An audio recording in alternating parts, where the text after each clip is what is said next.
네, 첫 당직이고요. 네. 그래서 지금까지는 국회의원 한 사람으로서 역할에 충실했으면 됐는데 이제 그거를 넘어서 또 당을 위해서 또 일할 기회가 있어서 한편으로는 그 굉장히 뭐랄까 벅차고요. 네, 좀 그런 마음이고 지금 잘 아시다시피 그 민생 국회는 결국 일하는 국회인데 결국 그 원내 지도부가 중요하고 원내 상황이 중요하기 때문에 제가 해야 할 역할이 굉장히 큰 거를 인식하고 있습니다. 특히 저는 정치는 성과를 내야 된다라고 생각을 합니다. 그래서 대변인은 이제 원내 지도부 입장을 국민께 언론에 또 알리는 입장이긴 하지만 거꾸로 국민의 뜻이 어떤지 잘 듣는 그런 대변인 했으면 좋겠다는 생각을 하고요. 또 야당과 한편으로 경쟁하면서도 협치를 잘 이루는 그런 역할을 좀 해보고 싶습니다. 지지율이 박근혜 대통령이 문재인 후보하고 지난 대선에서 1대1로 경쟁하셨을 때 한 약간 6% 조금 넘게 이기셨습니다. 평균이 한 3%인데 배 정도 됐네요. 그러니까 예전에 분당이 강남처럼만 몇십 % 이렇게 나는 시대는 아니고요. 그 가장 큰 이유는 분당이 굉장히 젊어졌습니다. 그렇습니까? 40대까지가 70%인 지역구입니다, 저희가. 오. 굉장히 높죠?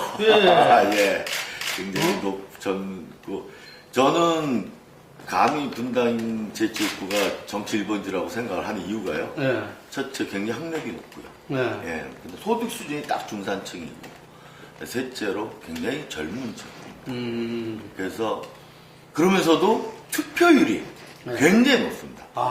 대선 때 80%를 넘었습니다. 대구 경북보다도 둘 중에 어느 한국보다 높은 걸 기억하고요. 저도 서울이 그때 49점 몇 %였는데 제 선거할 때 60점. 그러니까 투표율도 높고 의식 수준도 높고 굉장히 지역 주민들이 보시는 거는 다 일반 언론에서 얘기하는 거하고 크게 다르지 않습니다. 그러니까 그 어떤 정상외교나 순방외교 이런 게서 외치를 할까요? 이런 거는 상당히 성과가 있어 보이는데 내치는 아직 좀 미흡하다. 앞으로 남은 3년 동안 해야 할 일이 많지 않느냐. 그리고 많이 지적됐던 인사하고 소통에 좀 문제가 있다라고 지역 주민들도 좀 생각하시는 것 같고요. 이제 정책과 관련해서는 국민들이 체감할 수 있는 정책과 조금 이렇게 약간 떠 있는 그런 아젠다가 좀 많았다라는 지적도 있고 너무 많은 그 정책 아젠다를 말씀을 하시고 추진을 하다 보니까 좀 집중해서 하나라도 이렇게 성과를 크게 보이는 그런 걸 했으면 어떠냐라는 그런 말씀도 하고 계시고. 근데 이제 열심히 하시고, 뭐, 나라만 생각하시고 하시는 이런 진정성에 대해서는 다 또 굉장히 동의를 하시는 분이 많고요. 이 대통령 취임하셔서 이루고 싶으신 그 국가 비전이 분명히 있으신데, 그게 저는 공정한 국가, 공정한 기회국가, 그 다음에 복지국가.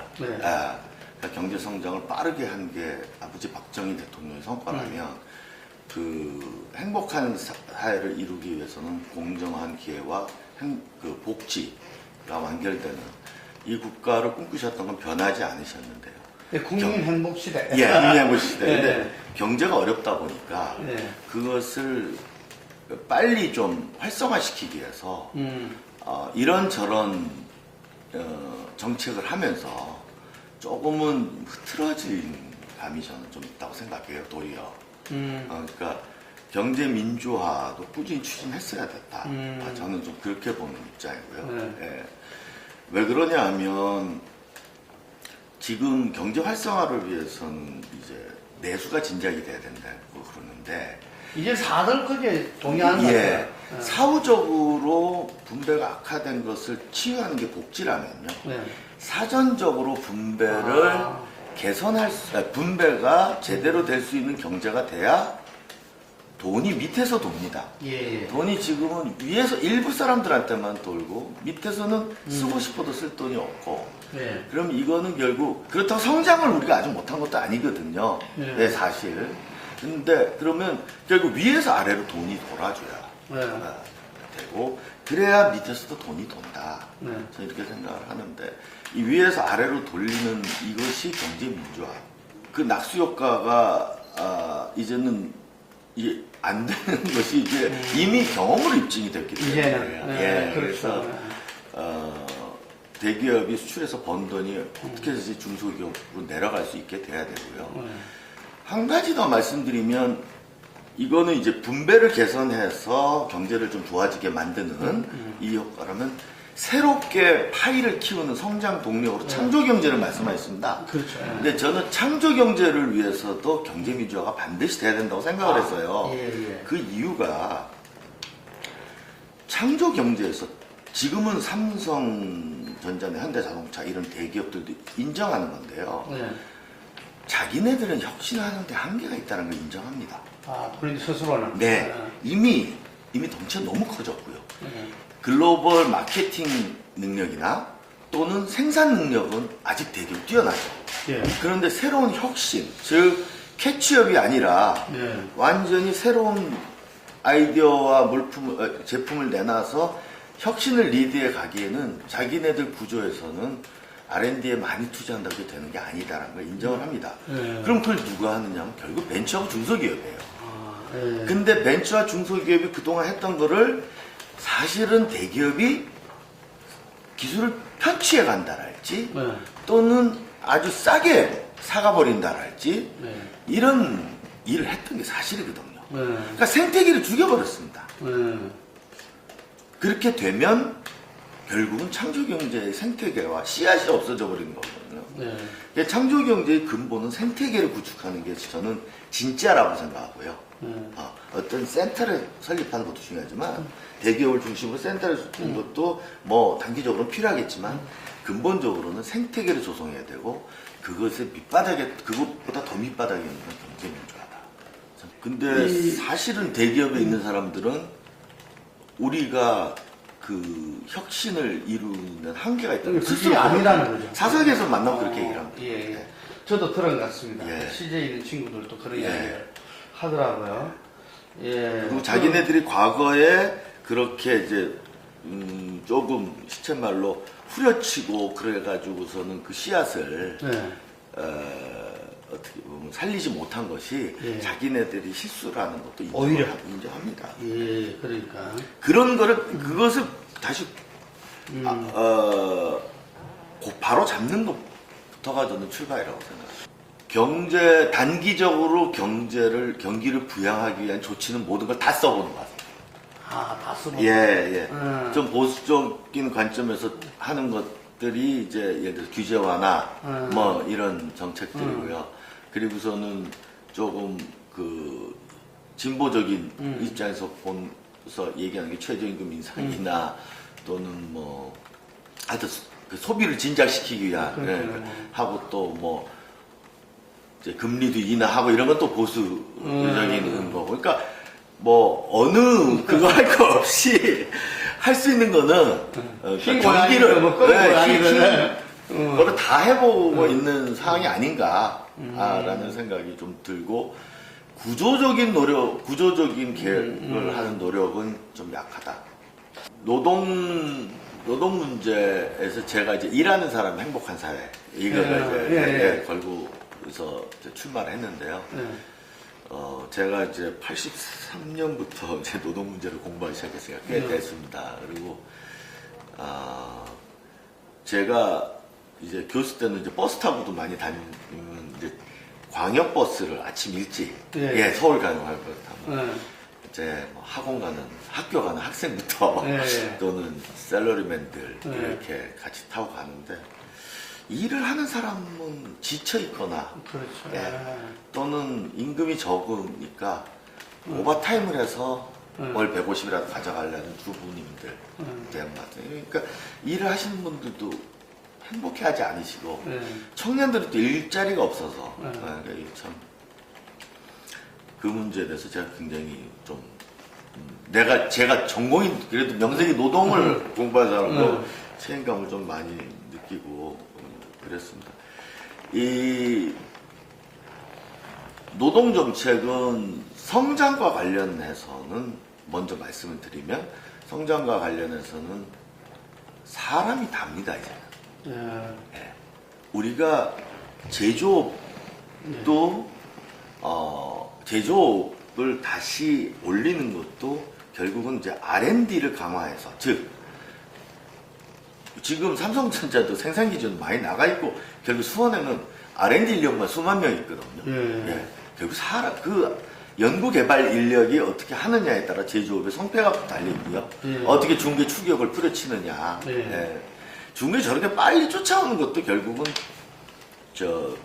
중국 과학자들이 다시 돌아가서 그렇게 된 게 굉장히 크거든요. 해외에 있던. 미국에 있던 이런 중국 과학자들이. 그러니까 그렇고 그다음에 우리가 서비스 산업의 대부분 일자리가 서비스 산업에서 많이 나온다는데 서비스 산업은 오로지 사람 아닙니까? 사람이 다 하는 거거든요. 그러니까 이 사람을 키우고 사람한테 정당한 대가를 지불하고 이런 것이 되지 않으면 절대 저희가 성장을 할 수가 없습니다. 그것이 성장을 위해서도 사람이 중요하고요. 두 번째로 분배를 위해서 지금 양극화 문제가 뭐 대기업 중소기업 양극화도 있지만 노동시장 양극화도 엄청 심각하거든요. 전반적으로 자본과 노동 간의 이 분배율을 노동소득 분배율이라 하는데요. 노동소득 분배율 다른 나라도 마찬가지로 우리나라도 계속 감소했습니다. 또 소득 불평등 계속 진위계에서는 올라가고 있고요. 그리고 대기업하고 중소기업 격차, 정규직과 비정규직의 격차. 이 양극화 문제를 해결하지 않으면 저는 그 일자리 문제도 해결 안 되고 그리고 아까도 말씀드렸지만 이 내수 진작 안 되기 때문에 성장에도 한계가 있다고 생각합니다. 그래서 이런 말씀을 좀 드리고 싶어요. 우리나라가 G11, G12 하지 않습니까? 근데 노동 관련 지표는요 정말 후진국이에요.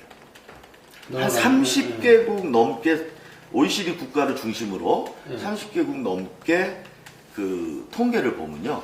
장시간 근로 1위, 임시직 근로자 비율 5위, OECD 국가 중에 이제 저임금 근로자 비중 2위입니다. 즉 나쁜 건 다 상위권이에요. 그리고 청년 고용 비중도 29인가 그렇고요. 그 다음에 서비스 산업 아니요 여성 경제활동 참가율 30입니다. 30.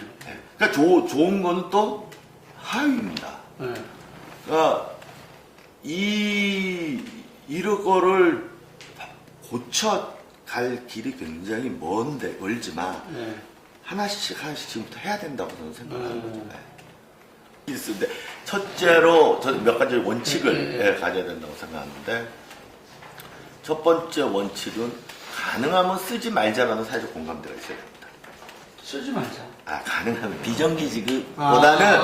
비정규직보다는 정규직을 쓰자. 이러는. 두 번째는 차별은 무슨 일이 있어도 없게 만들어야 되는데 차별 금지를 아주 강력한 의지로 해야 됩니다. 그거는 뭐냐면 차별을 구제 신청을 하는 게 이게 참 쉽지가 않아요. 그 부분은 좀 이따 좀 더 설명드리는데 차별 금지는 아주 확실하게 해야 된다라는 거고 세 번째는 간접 고용이라는 게 있습니다. 파견, 사내 하도급 또 조금 더 멀리 가면 특수고용지 이 문제도 고를 해야 된다.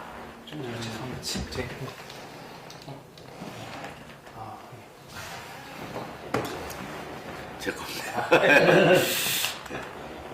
그래서 지금 가능하면 쓰지 말자라는 것에서 나온 게 공공 부문에서는 2015년까지 상시 지속적인 업무는 계약직 근로자 쓰지 말자 하는 게 지금 진행되고 있는 거고요. 그게 저희 대선 공약이었고, 그럼 이제 대기업, 좀 여유 있는 대기업이나 금융권 기업에도 좀 그래야 되는 거 아니냐라는 것이 이슈가 될 수 있는데, 지난 대선 공약이었고 지금까지 실천된 거는 그런 기업들이 우리는 정규직을 몇 명 쓰고 비정규직을 몇 명 쓰고 이런 거를 공표하게 이렇게 쓰더라도 떳떳하게 임금은 얼마를 주고 이렇게 해서 하는 고용 공시제를 도입하는 걸로 지금 유도하는 단계죠. 근데 여기서 이제 조금 더 강한 규제로 들어가냐 말는 건 다음에 또 생각해 볼 이슈라 생각하고요. 두 번째로 차별금지와 관련해서는 저는 두 가지가 있는데, 하나는 내가 차별을 당했다, 나를 좀 구제해달라면 소송을 해야 된다. 근데 이게 개인 소송이거든요. 한 사람이 소송해도, 그러니까 소송하니까 해고 당한 다음에나 소송을 하거나, 소송을 하면 내 옷이 잘릴까봐. 그래서 이걸 소송을 해서 한 사람이 이기면 같은 상황에 처해서 같이 구제해주는 것도 이 법이 통과돼서 됐습니다. 그것도 최근에 된 거고요. 근데 차별금지를 할 때 동종 유사 업무에, 같은 업무에 종사하는 사람과 차별을 해야 된다. 근데 이걸 좁게 해석하면 그런 사람은 찾기가 어려워요. 그래서 조금 폭넓게 해석하는 건 이건 입법의 문제가 아니라 이제 중앙노동위원회에서 하는 문제고, 이제 가계부채가 더 늘어날 수도 있는 점도 분명히 있는데, 지금 워낙 가계부채 자체가 크니까 금리를 좀 내리면 기존 부채의 부담이 좀 줄어드는 측면도 있어서 단기적으로는 어떨지 모르겠습니다 생각했는데, 저는 두 번째 말씀하신 거, 그 압력이 생각보다 나중에 커서 다시 또 올려야 될 필요가 있을 수도 있다. 그러니까 그 미국의 금리 인상하고 이렇게 될 경우에 그 버틸 수 있겠는지. 저는 우리는 그동안 양쪽 하나를 막 해오지는 않았으니까 그러니까요. 이제 뭐 좀 시작을 하는 건데, 이걸로 성장이 다시 되고 그런다고 보는 것 자체는 아니라는 거죠. 저는 그러니까 단기적으로 경기 부양을 하기 위해서 이런 조치도 취해 보는 것을 이해할 수는 있지만, 저는 근본적인 문제를 해결하기 위한 노력도 병행돼야 돼요. 시장에 주는 시그널이라 하죠. 그게 혼돈스러울 수 있죠. 그러니까요. 그러니까 기업들이나 이런 이제 경제 주체들한테 근로자들은 이게 도대체 어디로 가자는 거냐에 대해서 혼돈스러워하면 도리도 움츠릴 수 있거든요. 그렇죠. 사실은 비용이 많이 드는 것보다 비용이 많이 들어도 근데 이 정도 비용은 감당할 수 있다. 좋다, 투자하겠다. 이런 판단을 내릴 수 있는데, 비용이 얼마인지 계산이 안 되면 이게 아무것도 결정을 못 내리는 것처럼 이게 뭐 어느 쪽으로 갈지 예상이 안 되면 조금 뭐라 그럴까요? 시장이 도리어 작동 활성화되지 않고 움츠러들 수 있을 가능성도 좀 있는 건 사실입니다. 지금 사드 얘기가 유승민 원내대표가 먼저 하신 말씀이 아니에요. 실제로. 그러니까 지금 이 얘기가 나온 것은 적절한 타이밍은 아니라고 생각하십니다. 원내대표께서. 본인도. 그런데 왜냐하면 지난주 금요일인가 나경원 외통위원장이 방송을 통해서 먼저 언급을 하시고, 그리고 일요일날 기자들과의 오찬에서 원유철 정책위장께서 그거 이제 사드 도입 얘기하는데 나경원 위원장께서 정책위장 어떻게 생각하시냐 하니까 뭐 하는 게 좋겠다라고 말씀을 하시면서 이게 이제 자꾸 불거지니까 월요일 최고위원회에서 유승민 원내대표가 두 가지를 말씀하셨습니다. 리포트 대사 사건과 연결돼서 사드 문제를 논할 것이 아니다. 딱 말씀을 하셨어요. 그는 저는 100번 오르신 말씀입니다. 사드 문제는 사드 문제 그 자체로 우리나라 안보 문제고, 안보가 직결되는 문제고, 그리고 또 외교상에 고려되는, 고려돼야 되는 점들도 있는 문제고. 그래서 이 사드 문제는 별도로 논의돼야 된다라는 거고, 두 번째로 이렇게 한 분씩 한 분씩 얘기하기 시작하면 이건 굉장히 중요한 문제인데 당에서 이렇게 여러 얘기가 파편적으로 나가는 건 별로 바람직하다고 생각하지 않으셔서 충분한 시간을 갖고 다들 고민들 해보고 신문도 보시고 하셔서 월 말쯤, 3월 말쯤 의총을 통해서 이 문제를 한번 논의해 봅시다. 한번 짚어보자. 예. 이런 거거든요. 예. 거기에는 의총을 한다는 것이 근데 이제 이런 이제 비판이 있는데 공론화를 왜 하느냐. 그건 공론화 문제가 아니다. 그런데 이미 사드 문제는 많이 공론화 됐다라는 게 대표님 생각이고요. 예.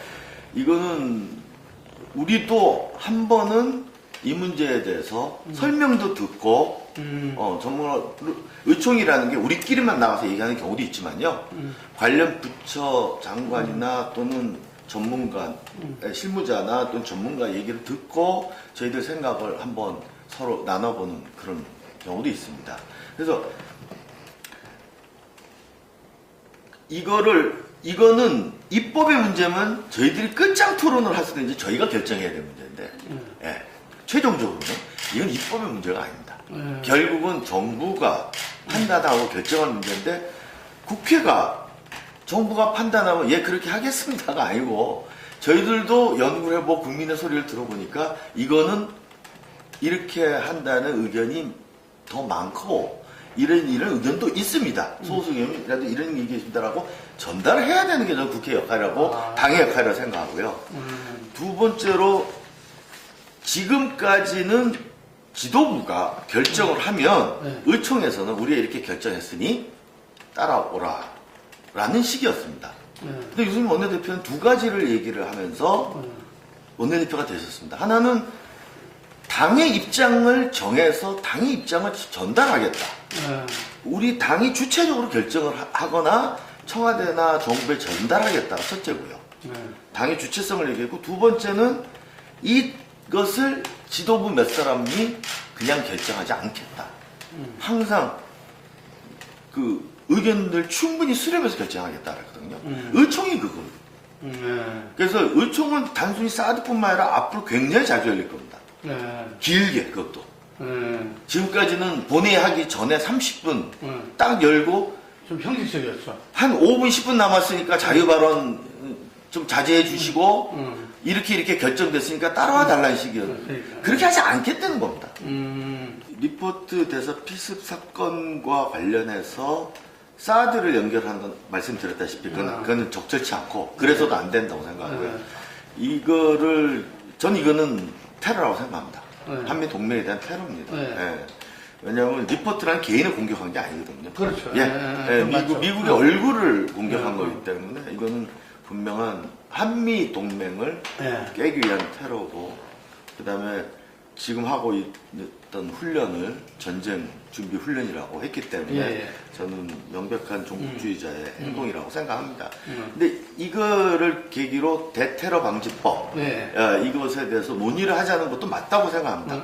근데 이거를 뭐 여태까지 16, 17 하여튼 꽤 오랫동안 이 법이 논의되다 안 된 걸로 제가 알고 있는데요. 그 안 된 이유를 좀 보니까 그렇게 단기간에 결론을 낼 사안은 아닌 것 같다는 게 제 개인적인 생각입니다. 이게 당의 생각은 아니고요. 제 개인적으로 해서 논의를 시작하되 그 우려하고 있는 바를 충분히 토론해서 보완해서 해야 될 거라는 생각을 합니다. 예, 알겠습니다. 지금 모호성, 불명확성에 대한 논란이 있는 부분. 이 부분을 보완하기 위해서는 일단 대통령령이나 예규를 잘 만드는 것을 한번 보고 싶습니다. 그것이 잘 만들어져서 그런 불명확성이나 모호성이 많이 축소되면 그 부분은 그 정도로 된다고 생각을 하고요. 혹시 그 위헌 소지가 발생하거나 아니면 저희들이 생각하지 못한 다른 문제가 나타나면 그건 국민의 뜻을 잘 받들어서 입법적인 보완을 해야죠. 그것까지도 뭐 그 가능성을 완전히 배제한다는 거는 태도는 저는 그건 바람직하지 않다고. 배우자, 형제, 자매, 뭐 처가 쪽 이렇게 하니까 모두 1,800만 명이라는 거 아니었습니까? 이게 막 전 국민의 잠재적 범죄하고 하는 비판이 또 되게 많았고요. 이게 이제 불고지죄를 하느냐 안 하느냐에 따라서 또 달라지는데 그러니까 신고를 하지 않게 하면 이게 효과가 없을 거라는 의견 때문에 신고를 넣다 보니까 어떻게 부모를 신고를 하며 자식을 신고하느냐. 적어도 배우자는 그럼 자기가 최소한 같이 확실하게 사니까 배우자에 대해서는 당사자한테 온전한 책임을 지우자 이런 점에서 배우자의 북한을 그래도 300만이더라고요. 불가피한 측면이 있다 이런 거예요. 예, 좀 그런 측면이 좀 있었던 것 같고요. 그 다음에 또 이제 그거는 논란이 많을 수 있었는데 그게 이제 정문위에서 이렇게 들어왔잖아요.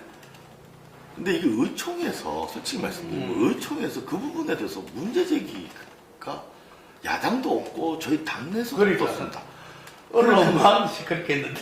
예, 언론과 그 사립학교 교직원을 넣는 부분에 이게 들어간 부분에 대해서 이거는 말이 안 된다. 이건 문제가 있다라고 이렇게 했으면 의총에서 또 좀 그게 이제 원내 지도부도 그걸 고려를 했을 텐데 그런 얘기도 없었어요. 사실은 그랬기 때문에 야당도 없다 그러더라고요. 그래서 아주 낙관적이지 않지만 대체로 낙관적인 편입니다. 일단 공무원 노조에서도 좀 대충 어쨌든 좀 받아들이는 분위기입니까? 이제 뭐 겉으로는 뭐 받아들이기는 공식적으로 받아들이기 쉽지 않을 거고요. 더구나 노조 조직은 받아들이기 쉽지 않을 건데 국민 대타협 기구하고 공공연은 특이하고 투트랙으로 가는 거는 잘한 것 같고요. 대타협 기구의 당사자를 넣어서 최대한 3월 28일까지 의견을 집약해 본다라는 것도 저는 잘한 것 같습니다. 그리고 어제가 아니 10일이네요. 10일 날 합의한 중간 합의 그 내용도 좀 추상적인 표현이지만 어떤 내용을 담기 위해서 그런 합의가 이루어졌냐가 읽혀서요. 저는 그것도 상당한 진전이라고 보고요. 뭐 4월 말까지 왜 촉박하게 하려고 하느냐 야당에서 성명서 내는데 저는 그 부분 좀 이해가 안 된 게 5월 2일까지 처리하자고 한 거는 여야 합의사항이고요. 두 번째 어느 협상이든 마감 시한을 정해놓지 않으면 협상이 안 됩니다. 그런 건 좀 무책임한 것 같아요. 총선 1년밖에 안 남았습니다. 그리고 총선 승리가 공약입니다. 그러니까 그리고 모든 지금 저희 당은 총선 승리가 1차적인 목표고요. 그러면 당연히 국민의 뜻에 더 겸손하게 또 진지하게 들어야 되는 건 당연한 겁니다. 그래서 국민의 정책을 하든 이제 뭐 인사야 주로 이제 대통령이 하시는 거지만 그 인사에 대해서 저희 평가도 그렇고 그다음 무엇보다 정책은 마지막 완성은 저희가 입법을 통해서 또 예산을 통해서 하는데 그 정책이 국민이 체감할 수 있고 서민이 우리 새누리당이 우리하고 동떨어진 게 아니라 우리 편이구나 라는 걸 느낄 수 있게 해야 되는 게 저희 책무입니다. 부자 정당이 아니에요? 아니고요. 실제적으로 그렇게 해서도 안 된다고 생각을 하고요. 지금같이 양극화된 상황에서 대한민국이 흔들리고 있는데 보수는 대한민국을 지키는 게 보수입니다. 양극화 문제에서도 적극적으로 개선하려는 나가는 게 보수 정당이 해야 될 책무고요.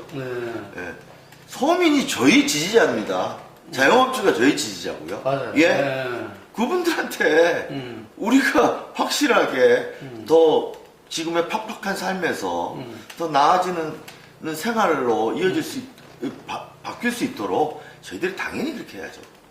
정치인이 욕을 많이 먹습니다. 또 정치가 그렇게 불신당할 만큼 그동안 잘하지 못했던 건 사실입니다. 그러나 정치는 정말 중요합니다. 국민 여러분의 삶을 변화시키는데 가장 직접적으로 영향을 주는 것이 정치입니다. 얼마 전에 어느 오디션 프로그램에서 우승한 곽진원이라는 청년이 좋은 음악가가 되기 전에 좋은 사람이 먼저 되고 싶다고 그랬는데, 저도 좋은 정치인이 되기 전에 좋은 사람이 먼저 되는 것이 우선이라는 생각으로 항상 뒤돌아보고 초심 잃지 않고, 그리고 이게 제가 하는 일이 아니고 국민을 대신해서 하는 일이기 때문에 저가 아닌 어떤 다른 사람으로 교체될 수도 있다라는 그런 마음, 겸손한 마음을 갖고 일을 하도록 하겠습니다. 새해 복 많이 받으시고, 새해는 조금이라도 더 여러분께 희망을 드릴 수 있고, 삶이 조금이라도 더 나아질 수 있도록 성과를 보이는 일하는 국회가 될 수 있도록 미력 하나마 힘을 보태겠습니다. 감사합니다.